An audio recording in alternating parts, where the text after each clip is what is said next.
আসসালামু আলাইকুম, আমি মোহাম্মদ জাকির ইসলাম। প্রশান্তি ডায়েরি চ্যানেলটিতে আপনাদেরকে স্বাগত জানাচ্ছি। 2 নম্বর সূরা আল বাকারার 221 নম্বর আয়াতে বলা হয়েছে, আল্লাহ সুবহানাহু ওয়া তাআলা বলেন, মুশরিক নারীকে ঈমান না আনা পর্যন্ত তোমরা বিয়ে করো না, এবং নিশ্চয়ই মুমিন কৃতদাসী মুশরিক মহিলা অপেক্ষা উত্তম, যদিও সে তোমাদেরকে মোহিত করে, এবং অংশীবাদীরা বিশ্বাস স্থাপন না করা পর্যন্ত তাদের সাথে অর্থাৎ মুসলিম নারীদের বিয়ে দিও না, এবং নিশ্চয়ই অংশীবাদী তোমাদের মনোভূত হলেও বিশ্বাসী দাস তদপেক্ষা শ্রেয়তর। এরাই জাহান্নামের দিকে আহ্বান করে এবং আল্লাহ স্বীয় ইচ্ছায় জান্নাত ও ক্ষমার দিকে আহ্বান করেন, এবং মানবমণ্ডলীর জন্য স্বীয় নির্দেশনাবলী বিবৃত করেন যেন তারা শিক্ষা গ্রহণ করে। 4 নম্বর সূরা আন-নিসা, সূরা 4 আন-নিসা 23 নম্বর আয়াতে বলা হচ্ছে, তোমাদের জন্য নিষিদ্ধ করা হয়েছে তোমাদের মাতা, কন্যা, বোন, ফুফু, খালা, ভাইয়ের কন্যা, ভগ্নী কন্যা, দুগ্ধ মাতা, দুগ্ধ ভগ্নী, শাশুড়ি ও তোমাদের স্ত্রীদের মধ্যে যার সাথে সঙ্গত হয়েছে তার পূর্ব স্বামীর ঔরসে তার গর্ভজাত কন্যা, যারা তোমাদের অভিভাবকত্বে আছে, তবে যদি তাদের সাথে সঙ্গত না হয়ে থাকো তাতে তোমাদের কোনো অপরাধ নেই। এবং তোমাদের জন্য নিষিদ্ধ তোমাদের ঔরসজাত পুত্রের স্ত্রী ও 2 সহোদরা বোনকে একত্রে বিবাহ করা, পূর্বে যা হয়েছে, আল্লাহ ক্ষমাশীল ও পরম দয়ালু। আরও একবার বলছি, তোমাদের জন্য নিষিদ্ধ করা হয়েছে তোমাদের মাতা, কন্যা, বোন, ফুফু, খালা, ভাইয়ের কন্যা, ভগ্নী, দুগ্ধ মাতা, দুগ্ধ ভগ্নী, শাশুড়ি ও তোমাদের স্ত্রীদের মধ্যে যার সাথে সঙ্গত হয়েছে তার পূর্ব স্বামীর ঔরসে তার গর্ভজাত কন্যা, যারা তোমাদের অভিভাবকত্বে আছে, তবে যদি তাদের সাথে সঙ্গত না হয়ে থাকো তাতে তোমাদের কোনো অপরাধ নেই। এবং তোমাদের জন্য নিষিদ্ধ তোমাদের ঔরসজাত পুত্রের স্ত্রী ও 2 সহোদরা বোনকে একত্রে বিবাহ করা, পূর্বে যা হয়েছে, আল্লাহ ক্ষমাশীল পরম দয়ালু। নবী সাল্লাল্লাহু আলাইহি ওয়াসাল্লাম বলেছেন, 4টি বিষয়ের প্রতি লক্ষ্য রেখে সাধারণত মেয়েদের বিয়ে করা হয়। 1, কন্যার ধন সম্পদের কারণে, তার বংশীয় অভিজাতের কারণে, তার রূপের গুণের কারণে এবং তার দ্বীনি আমলের কারণে। তুমি ধার্মিককে পেয়ে ভাগ্যবান হও। মুসলিম শরীফের 3500 নম্বর হাদিস, আবু হুরায়রা রাদিয়াল্লাহু তাআলা আনহু থেকে বর্ণিত, নাসাইয়ের 3233 নম্বর হাদিস, বুখারী 4710 নম্বর হাদিস। রাসূল সাল্লাল্লাহু আলাইহি ওয়াসাল্লাম তার কোনো স্ত্রীকে বা তার কন্যাদেরকে কারো 12 আউকিয়ার অধিক মোহরানা দেননি। কোনো ব্যক্তি তার স্ত্রীর অধিক মোহরানা দান করে, শেষ পর্যন্ত ওই স্ত্রীর প্রতি ওই ব্যক্তির অন্তরে শত্রুতার সৃষ্টি হয়। কোনো ব্যক্তি তার স্ত্রীকে অধিক মোহরানা দান করে, শেষ পর্যন্ত ওই স্ত্রীর প্রতি ওই ব্যক্তির অন্তরে শত্রুতার সৃষ্টি হয়। নাসায়ের 3352 নম্বর হাদিস, আবুল আসফাহ রহমতুল্লাহ আলাইহি।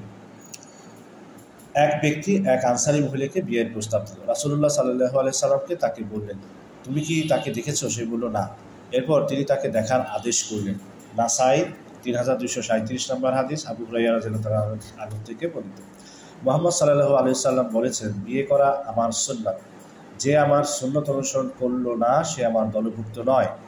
তোমরা বিয়ে করো, কেননা আমি তোমাদের নিয়ে অন্যান্য উম্মতের উপর গর্ব করি, আর যার সামান্য আছে সে যেন বিয়ে করে।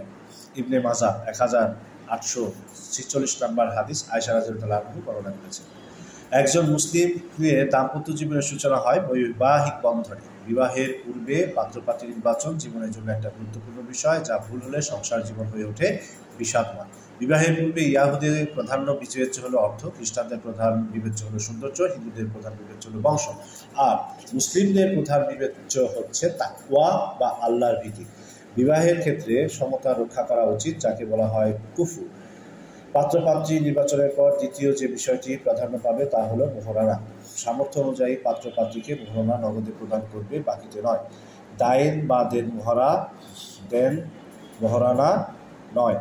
বিশাল একটা অঙ্ক মোহরানা ধার্য হলো, অথচ নগদ প্রদান করা হলো সামান্য, আর বাকি রইল বেশিটাই। এটা বৈধ নয়। রাসূল সাল্লাল্লাহু আলাইহি ওয়াসাল্লাম ও সাহাবায়ে সাহাবায়ে কেরাম রাদিয়াল্লাহু আনহুরা নগদ মহারণা প্রদান করতেন সামর্থ্য অনুযায়ী, কাবিনও নয়, দেন মহারণাও নয়।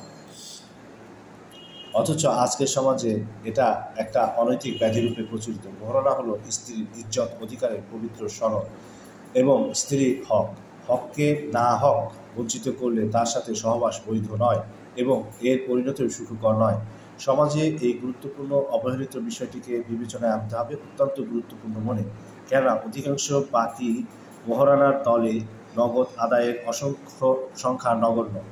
বিবাহ অনুষ্ঠানে খুতবা হবে কিন্তু মিলাদ হবে না, আর নববধূকে সাজিয়ে প্রদর্শনীর জন্য বসিয়ে বা ফটো বা ভিডিও বা অন্যদের দেখানোর জন্য পত্রপত্রিকায়ও প্রকাশ করা যাবে না। এই সকল কাজ মুসলিম হিসেবে জায়েজ নয়। বিবাহের দিন বা পরের দিন পাত্রের বাড়িতে ওলিমা খানার ব্যবস্থা করতে হবে সামর্থ্য অনুযায়ী, যা সুন্নাত বা বারাকাতাময়, কিন্তু তৃতীয় বা অন্য কোনো দিবসে নয়, তাহলে সেটা বৌভাত হবে, ওলিমা হবে না, সুন্নাত ও বারাকাত হবে না। আজকাল ঘটা করে বৌভাত করা হয়, যা অন্য ধর্মের অনুকরণ মাত্র। ইসলামী শরিয়াত মতে বিয়ের অনুষ্ঠান, খাওয়া দাওয়া ইত্যাদির ব্যাপারে যাবতীয় ব্যয়ভার বহন করবে বর অথবা বরের অভিভাবক। আল্লাহ আমাদেরকে সঠিক পথে চলার তৌফিক দান করুন। বিয়ের অলিমা কখন করতে হবে? অলিমা অর্থ মুসলিমদের বৈবাহিক ভোজ, বিবাহ উৎসবে প্রদত্ত ভোজ। রাসূল সাল্লাল্লাহু আলাইহি ওয়াসাল্লাম জাইনাব বিনতে জাহাজকে যখন বিয়ে করলেন তখন অর্থাৎ দ্বিপ্রহরে লোকজনকে অলিমার দাওয়াত খেতে দেন এবং তা ছিল রুটি ও গোশত। এমন খানা আর কোনো সহধর্মীর বিয়েতে তিনি দেননি এবং যেদিন বিয়ে করেন সেদিনই অলিমা ছিল। মুসলিম শরীফের 3367 নম্বর হাদিস।